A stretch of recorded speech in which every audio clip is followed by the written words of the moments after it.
Halo, selamat malam semua. Saya saat ini akan mengadakan presentasi dengan tema pemanfaatan teknologi informasi komunikasi di masyarakat.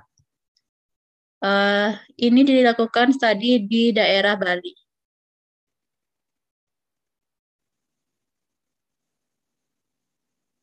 Kami anggota dari kelompok 8 MJ105 dengan anggotanya yaitu Angelica Sylvia Thomas, Harits Puspitasari, Hakimah Putri, Edi Junaidi Purwadi, Hidayu Putita Vernitasari, dan Rosalina TP.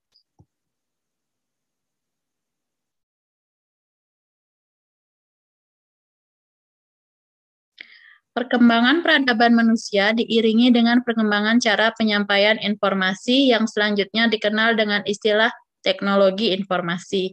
Pada awalnya, teknologi informasi dikembangkan manusia pada masa prasejarah dan berfungsi sebagai sistem untuk pengenalan bentuk-bentuk yang mereka kenal.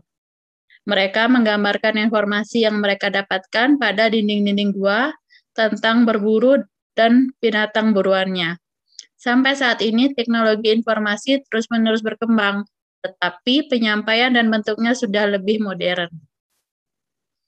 Dari pendapat para ahli, dapat disimpulkan bahwa teknologi informasi adalah suatu teknologi berupa hardware, software, useware, yang digunakan untuk memperoleh, mengirimkan, mengolah, menafsirkan, menyimpan, mengorganisasikan, dan menggunakan data secara bermakna untuk memperoleh informasi yang berkualitas.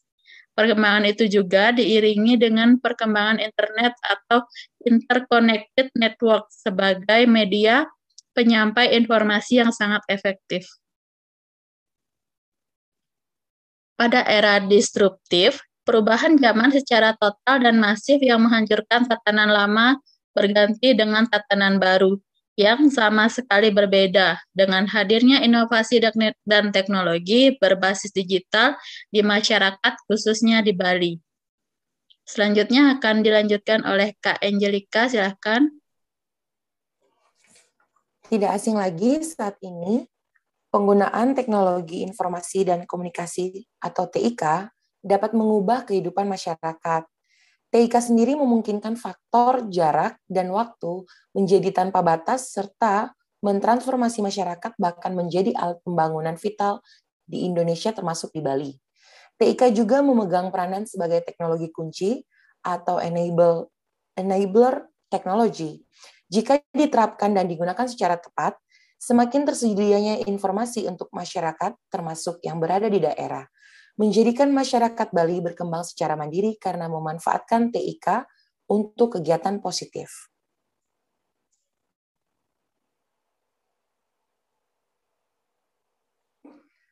Teknologi informasi dan komunikasi atau TIK mengubah kehidupan masyarakat dan menjadi alat pembangunan vital termasuk di daerah pariwisata seperti Bali.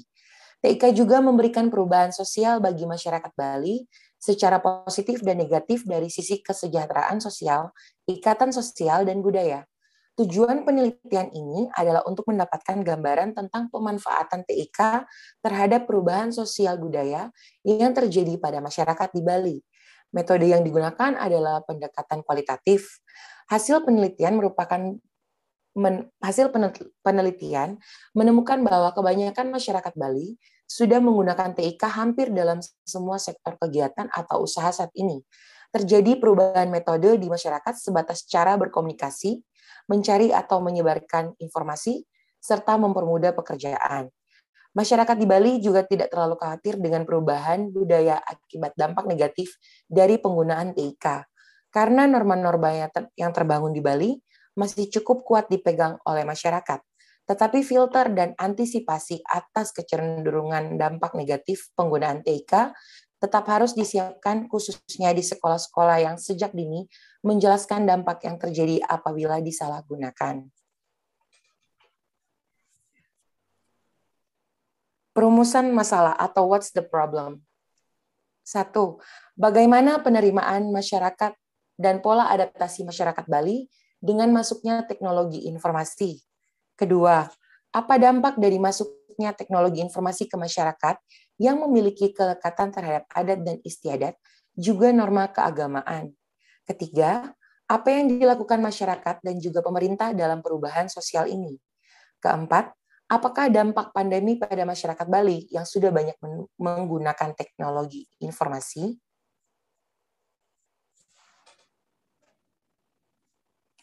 Struktur ekonomi Provinsi Bali pada tahun 2013 didominasi sektor perdagangan sebesar 29,89%, pertanian 16,82%, dan jasa 11,8%.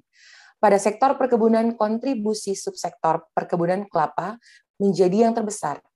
Untuk sektor pengolahan, sektor perdagangan kontribusi subsektor perdagangan besar dan eceran mempunyai andil terbesar, diikuti oleh restoran dan hotel. Sedangkan subsektor jasa komoditi unggulannya adalah wisata alam dan wisata budaya. Sesuai dengan hasil wawancara dengan Gubernur Bali, Bapak Wayan Koster, di mana beliau sangat mendukung penyediaan sarana dan prasarana untuk perkembangan TIK di seluruh daerah Bali. Karena semua lini kegiatan saat ini berbasis internet atau online. Salah satu contoh adalah dari sisi pendidikan. Saat ini yang sudah berjalan yaitu seluruh siswa kelas 5 sekolah dasar dipinjamkan laptop sampai lulus sekolah dasar untuk proses pembelajaran yang diberikan oleh pemerintah melalui masing-masing sekolah, karena diharapkan seluruh calon generasi muda yang akan datang harus mahir dan melek pada teknologi yang berbasis internet. Setiap siswa juga mendapatkan jatah kuota internet yang hanya dapat digunakan untuk proses pembelajaran. Setiap sekolah dan fasilitas umum yang sudah terpasang Wi-Fi gratis dari pemerintah daerah yang dapat dimanfaatkan oleh seluruh masyarakat umum. Seluruh sektor pemerintahan sudah memiliki situs website dan media sosial untuk melayani dan menanggapi keluhan masyarakat dengan cepat dan tanggap. Seluruh upaya dan usaha penerapan TIK di daerah Bali saat ini membawa dampak positif bagi masyarakat, tidak luput dari peran pemerintah daerah yang memberikan support positif dalam menyediakan sarana dan prasarana pendukungnya. Selanjutnya, kita serahkan kepada Kak Putri.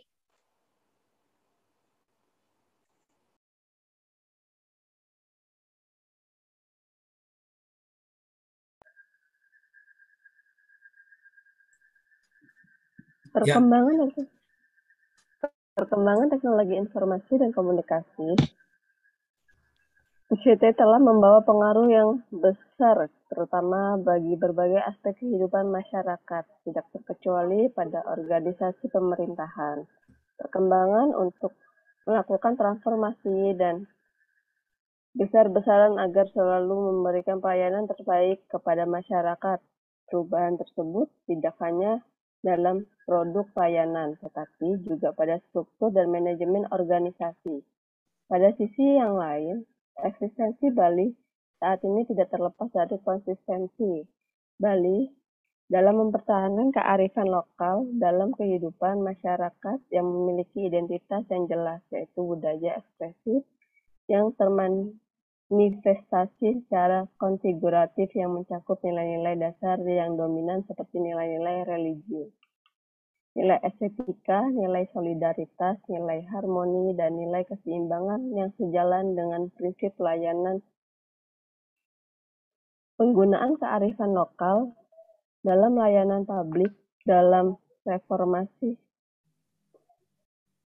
birokrasi telah didengungkan oleh mantan Wakil Menteri Pendayagunaan Aparatur Negara dan Reformasi Birokrasi RI Eko Prasojo pada seminar internasional dengan tema Akselerasi Reformasi Berbasis Kearifan Lokal dan Budaya Unggul pada tanggal 20 Februari 2014 di Denpasar. Nilai budaya setempat banyak yang bisa menjadi inspirasi dan prinsip dalam birokrasi pemerintahan. Side effect of the pandemic in Bali.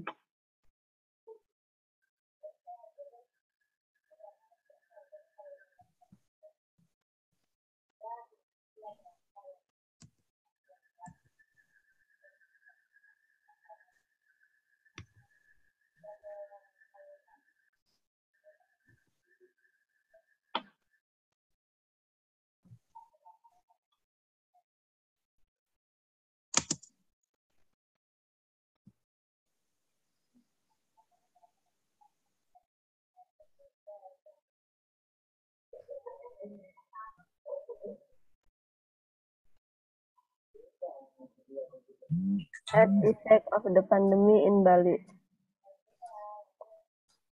Semua orang kini memiliki lebih banyak akses terhadap informasi secara langsung yang memungkinkan mereka untuk memiliki tingkat kemahiran dan pemahaman yang jauh lebih tinggi dari sebelumnya. Sebelum pandemi, swalayan, mal sangat ramai. Setelah pandemi, mal semua tutup menjadi sepi. Begitupun dengan tempat wisata. Di Bali, sebelumnya pantai-pantai ramai. Saat ini, pantai sangat sepi. Dengan adanya pandemi saat ini, masyarakat Bali lebih banyak memilih untuk berbelanja online untuk keperluan sehari-hari dan lainnya. Beruntung, sekarang akses internet lebih mudah dengan adanya dukungan dari pemerintah terhadap beberapa kemudahan yang dapat dilihat dengan adanya kecanggihan teknologi di masyarakat Bali.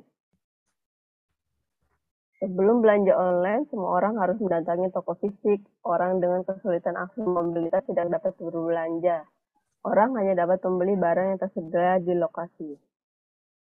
Sesudah belanja online, semua orang dapat berbelanja kebutuhan mereka dari rumah. Semua orang dapat melakukan pembelian dari toko di seluruh dunia. Peluang kerja di pusat-pusat pengiriman dan pengadaan barang juga meningkat. Selanjutnya akan dijelaskan oleh Bapak Edi Junaidi. Ya, baik. Hampir semua sektor di Bali saat ini sangat bergantung kepada teknologi. Data per Januari 2021. Dari sektor industri 20%, sektor pendidikan 20%, pariwisata 20%, pertanian 20%, dan perdagangan 20%. Mulai dari sebagai wadah promosi, transaksi, peningkatan, keahlian, mulai mengarah pada teknologi komunikasi.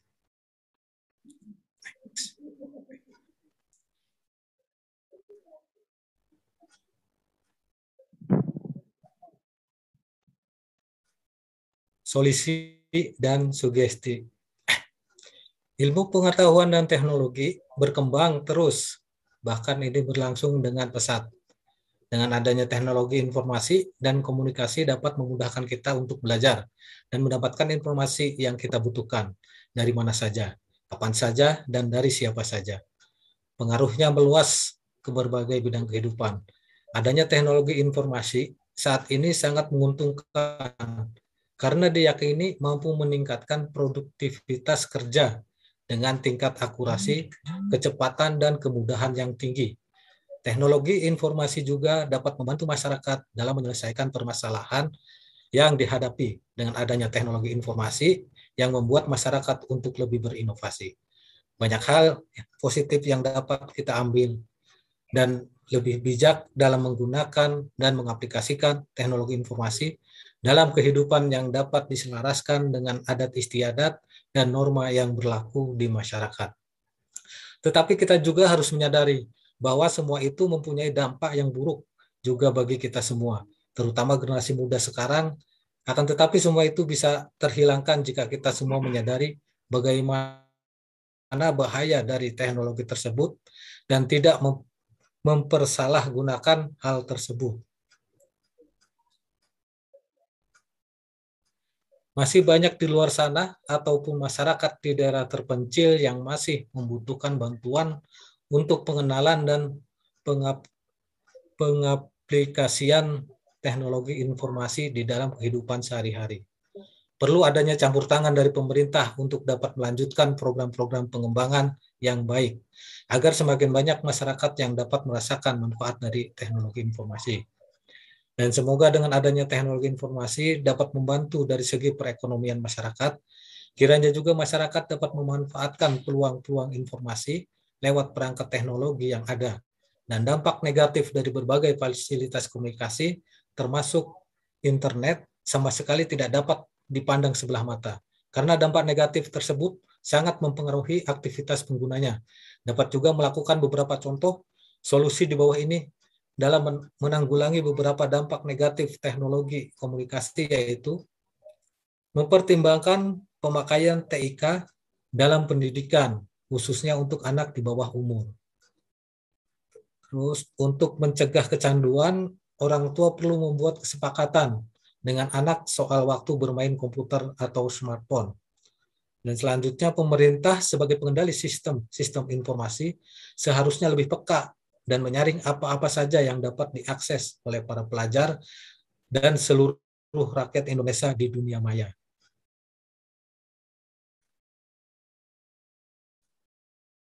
Ya, mungkin itu yang bisa disampaikan dari kelompok 8. Selanjutnya kembali ke Kak Dayu. Silakan Kak Dayu. Terima kasih Pak Edi. Demikian presentasi dari kelompok 8. Jika ada yang ingin ditanyakan, nanti dapat didiskusikan setelah ini. Terima kasih untuk waktunya yang sudah melihat presentasi kami. Mohon maaf jika ada kesalahan. Selamat malam.